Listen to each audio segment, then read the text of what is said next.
இமாம் புகாரி ரஹிமஹுல்லா, முஸ்லிம் ரஹிமஹுல்லா அவர்கள் பதிவு செய்கிறார்கள். உமர் இப்னுல் கத்தாப் ஒருமுறை குத்பாவுடைய பிரசங்கத்தை செய்து கொண்டிருக்கிறார்கள். அப்போது ஒரு முஹாஜிர்களில் முன்னால் ஹிஜ்ரத் செய்த முதலாவது ஹிஜ்ரத் செய்த சஹாபாக்களிலே ஒருவர் பள்ளிக்குள் நுழைகிறார், மஸ்ஜிது நபவிக்கு நுழைகிறார். அப்போது யார் அவர்? சில ஹதீதுகளில் உஸ்மான் இப்னு அஃபான் ரலியல்லாஹு அன்ஹு அவர்கள் என்று பதிவு செய்யப்படுகிறது. அப்போது உமர் இப்னுல் கத்தாப் உஸ்மான் ரலியல்லாஹு அன்ஹு அவர்கள் நுழைந்தவுடன் அழைத்தார்கள், ஐயத்து ஸாஅத்தின் ஹாதி, எந்த நேரத்திலே வந்திருக்கிறாய் உஸ்மானே? ஹுத்பா போய் சென்று கொண்டிருக்கிறது, இந்த நேரத்தில் வருவது ஏன் இந்த தாமதம் என்று கேட்கிறார்கள். ஹுத்பாவுடைய பிரசங்க மேடையில் நின்று கொண்டு லா இலாஹ இல்லல்லாஹ் என்று தொழுகைக்கு யார் கேட்பது? கணவன் மனைவியை கேட்க மாட்டார், மனைவி கணவனை கேட்க மாட்டார்கள், கணவனும் மனைவியும் பிள்ளைகளை கேட்க மாட்டார்கள். உலகத்தில் 5 பைசா குறைந்தால் ஏன் குறைந்தது, எப்படி குறைந்தது, எங்கே குறைந்தது, எங்கே விட்டீர்கள், ஏன் விட்டீர்கள் என்ற கேள்வி இருக்கும். ஒரு காசு பணத்தை தொலைத்தால் வரக்கூடிய கவலை இன்று குடும்பத்திலே தொழுகையை தொலைத்தால் கிடையாது. அல்லாஹ் ரப்புல் ஆலமீன் அவர்களுக்கு கல்வை கொடுப்பானாக. அவர்களுக்கு கல்வி இல்லை. அல்லாஹ்வுடைய தூதர் ஸல்லல்லாஹு அலைஹி வஸல்லம் உடைய பின்பற்றுதலை கொண்ட உமர் இப்னுல் கத்தாப் உஸ்மானை பார்த்து கேட்டார்கள், உஸ்மானே ஏன் இந்த தாமதம்? உஸ்மான் இப்னு அஃபான் ரலியல்லாஹு அன்ஹு சொன்னார்கள், இன்னி ஷுகில்து, கொஞ்சம் பிஸியாக விட்டேன், கொஞ்சம் நேரமா கடந்து விட்டது, நான் வேக வேகமாக குடும்பத்திடத்தில் சென்றேன். ஹத்தா சமிஅத்து தஅதீன், அதானுடைய சத்தம் கேட்டது, நான் எதிலும் நிற்கவில்லை, உது செய்து விட்டு பள்ளிக்கு வந்து விட்டேன். உது செய்தீர்களா உஸ்மான் அவர்களே? குளிக்கவில்லையா? அல்லாஹ்வுடைய தூதரிடமிருந்து நான் செவியேற்றிருக்கிறேன். ஜும்ஆவுடைய தினத்திலே தொழுகைக்கு முன்னால் அல்லாஹ்வுடைய தூதர் ஸல்லல்லாஹு அலைஹி வஸல்லம் குளிப்பை ஏவி இருந்தார்கள் என்ற செய்தியை உஸ்மான் அவர்களுக்கு எப்போது சொல்கிறார்கள்? எங்க நடக்குது இந்த பேச்சு? ஹுத்பாவுடைய மேடையில் உமர் இப்னுல் கத்தாப் நின்று கொண்டிருக்கும் பொழுது. கண்ணியத்துக்குரியவர்களில் பாருங்கள், இஸ்லாமிய மார்க்கத்துடைய சட்டத்தில் யார் எந்த குறைவை செய்தாலும் நேரடியாக அவர்களிடத்திலே கேள்வி கேட்டு அதை திருத்தக்கூடிய மிகச்சிறந்த வீரராக உமர் இப்னுல் கத்தாப் ரலியல்லாஹு அன்ஹு அவர்கள் இருந்தார்கள். கண்ணியத்துக்குரியவர்களே, குர்ஆனை பின்பற்றுவதில் உறுதியானவர், சுன்னாவை நிலைநிறுத்துவதில் உறுதியானவர். குர்ஆன் சுன்னாவில் இல்லாத ஒரு கடுகளவு இந்த பூமியில் நுழைந்தாலும் தன் உயிரை கொடுத்தாவது அதை எதிர்க்க வேண்டும், அதை அழிக்க வேண்டும் என்று திட்டம் வைத்திருப்பவர் உமர் இப்னுல் கத்தாப் ரலியல்லாஹு அன்ஹு. உங்களுக்கு எல்லாம் தெரியும், ஹஜருல் அஸ்வதை சந்தித்தார்கள். ஹஜருல் அஸ்வதே, இன்னக ஹஜர் இன்னி அஅலம் அன்னக ஹஜர், நான் அறிகிறேன் நீ ஒரு கல்தான், லா ததுர்ரு வலா தன்ஃபா, உம்மால் எனக்கு எந்த உதவியும் இல்லை, எந்த கெடுதலும் இல்லை. அல்லாஹ்வுடைய தூதர் உம்மை முத்தமிடுவதாக நான் பார்த்திருக்கவில்லை என்றால் நான் உன்னை முத்தமிட்டு இருக்க மாட்டேன். லா இலாஹ இல்லல்லாஹ். குர்ஆன் சுன்னாவை அடிபெறலாமல் பின்பற்றியவர்கள். இன்று பாருங்கள், இந்த ஹஜருல் அஸ்வதை முத்தமிடுவதற்காக அல்லாஹ்வுடைய தூதர் வேறு வழிகளை வைத்திருந்தாலும் அந்த ஹரமுடைய கண்ணியத்தை பாதுகாக்காமல் எத்துணை பேர் அடித்துக் கொண்டு முந்திக் கொண்டு அல்லாஹ்வுடைய இல்லத்திற்கு முன்னால் சண்டையிட்டுக் கொண்டிருக்கிறார்கள்.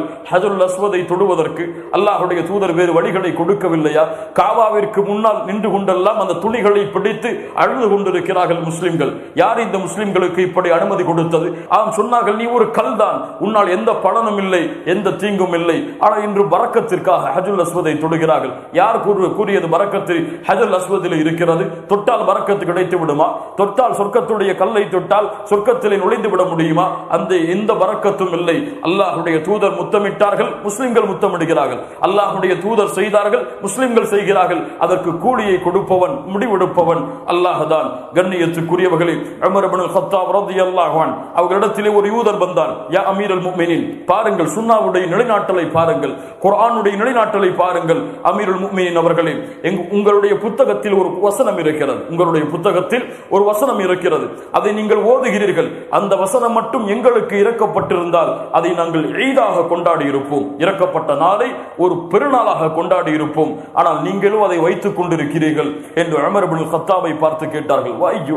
எந்த வசனம் என்று கேட்டார்கள். அந்த யூதனை பார்த்து அவன் சொன்னான், அல்யௌம அக்மல்து லக்கும் தீனக்கும் வ அத்மம்து அலைக்கும் நிஅமதி வ ரதீது லக்குமுல் இஸ்லாம் தீனா.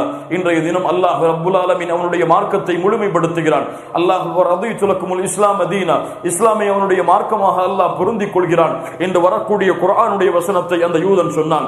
உமர் அவர்கள் சொன்னார்கள், அரஃப்னா தாலிகல் யௌம், அது எப்போது இறக்கப்பட்டது என்று எங்களுக்கு தெரியும். வல் மகான் அல்லதி நஸலத் ஃபீ, அது எந்த இடத்திலே இறக்கப்பட்டது என்று தெரியும், அது எந்த நேரத்திலே இறக்கப்பட்டது என்று தெரியும். அரஃபாவிலே அல்லாஹ்வுடைய தூதர் நின்று கொண்டிருந்த பொழுது அல்லாஹ் இந்த வசனத்தை இறக்கினான். என்பது வரை எங்களுக்கு தெரியும். என்ன சொல்ல வருகிறார்கள்? என்பது வரை எங்களுக்கு தெரியும், ஆனால் அதை நாங்கள் கண்ணியப்படுத்த மாட்டோம், அதை நாங்கள் சிறப்புப்படுத்த மாட்டோம். உமக்கு வேண்டுமானால் சிறப்பாக நீ எடுத்துக்கொள்வாய், எடுத்துக்கொள்ளாமல் போவாய். எமக்கு அல்லாஹும் அல்லாஹுடைய தூதரும் அந்த நாளை சிறப்புப்படுத்தாததால் நான் சிறப்புப்படுத்த மாட்டேன். சுப்ஹானல்லாஹி ரப்பில் ஆலமீன். ஆனால் இன்று ஒரு யூதனுடைய கண்ணியம், ஒரு முஸ்லிமுடைய கண்ணியம், யூதனுடைய செயல்பாடின் விருப்பம், ஒரு முஸ்லிமுடைய செயல்பாடின் விருப்பம், யூதனுடைய கலாச்சாரம், ஒரு முஸ்லிமின் கலாச்சாரம். அல்லாஹ் ரப்புல் ஆலமீன் அவர்களை பாதுகாப்பானாக.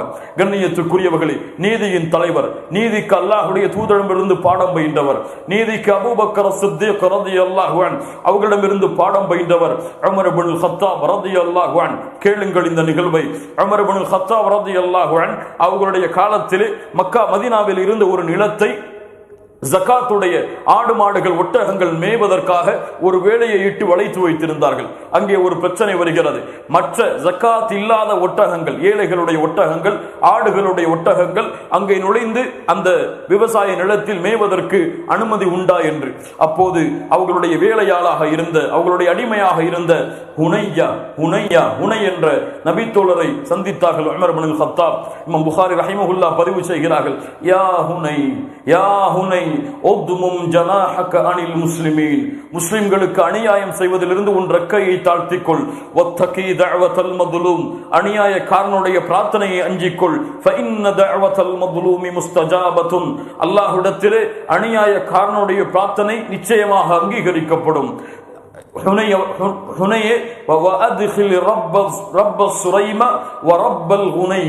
அதாவது குறைவான ஆடுகளை வைத்திருப்பவர்கள், குறைவான ஒட்டகத்தை வைத்திருப்பவர்கள் யாராவது இந்த ஜகாத்துடைய வெளிநிலத்தில் நுழைவதற்கு அங்கே சென்று தன்னுடைய ஒட்டகத்தையும் ஆடுகளையும் மேய்ப்பதற்கு அனுமதி கேட்டால் நீ அனுமதி கொடு.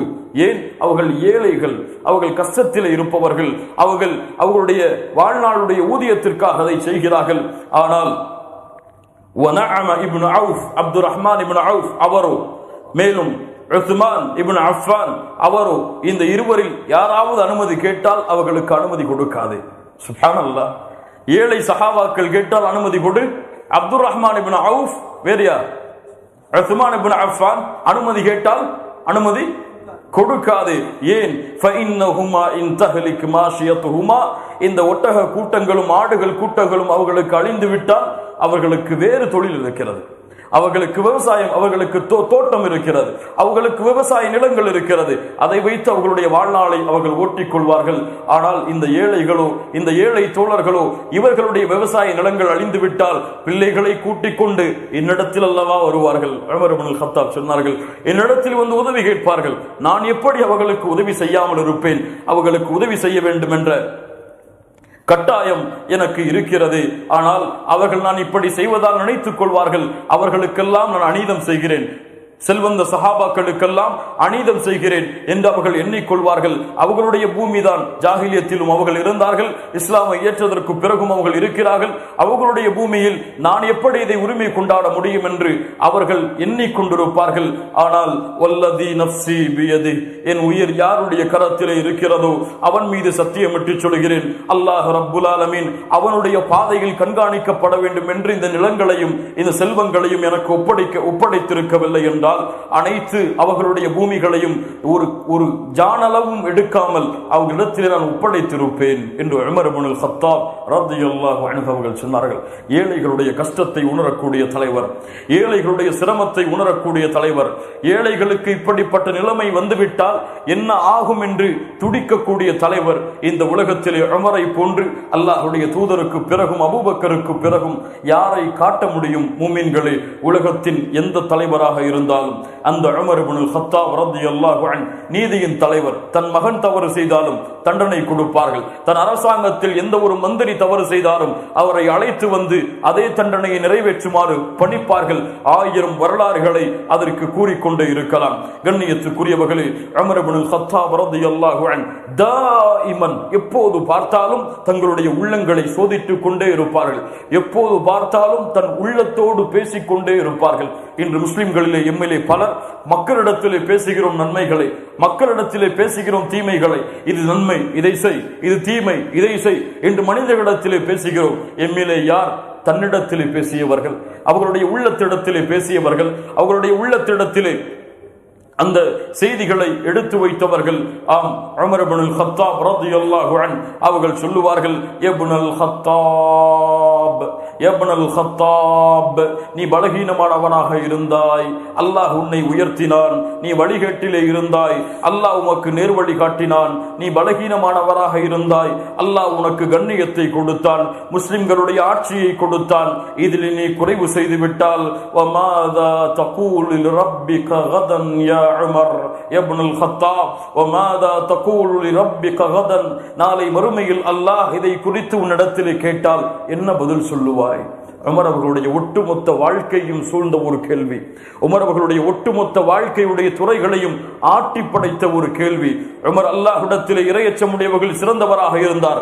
இந்த கேள்வியை கொண்டு உமர் இப்னுல் கத்தாப் இந்த உலகத்திலே சிறந்த தலைவர்களில் ஒருவராக திகழ்ந்தார். இந்த கேள்வியை கொண்டு வமாதா தகூலு ரப்பிக கதன் யா உமர், நாளை மறுமையில் அல்லாஹ் உமக்கு இதை குறித்து கேள்வி கேட்டால் என்ன பதில் சொல்லுவாய் என்று உமர் இப்னுல் கத்தாப் ரலியல்லாஹு அன்ஹு அவர்கள் கேட்டுக்கொண்டு இருப்பார்கள்.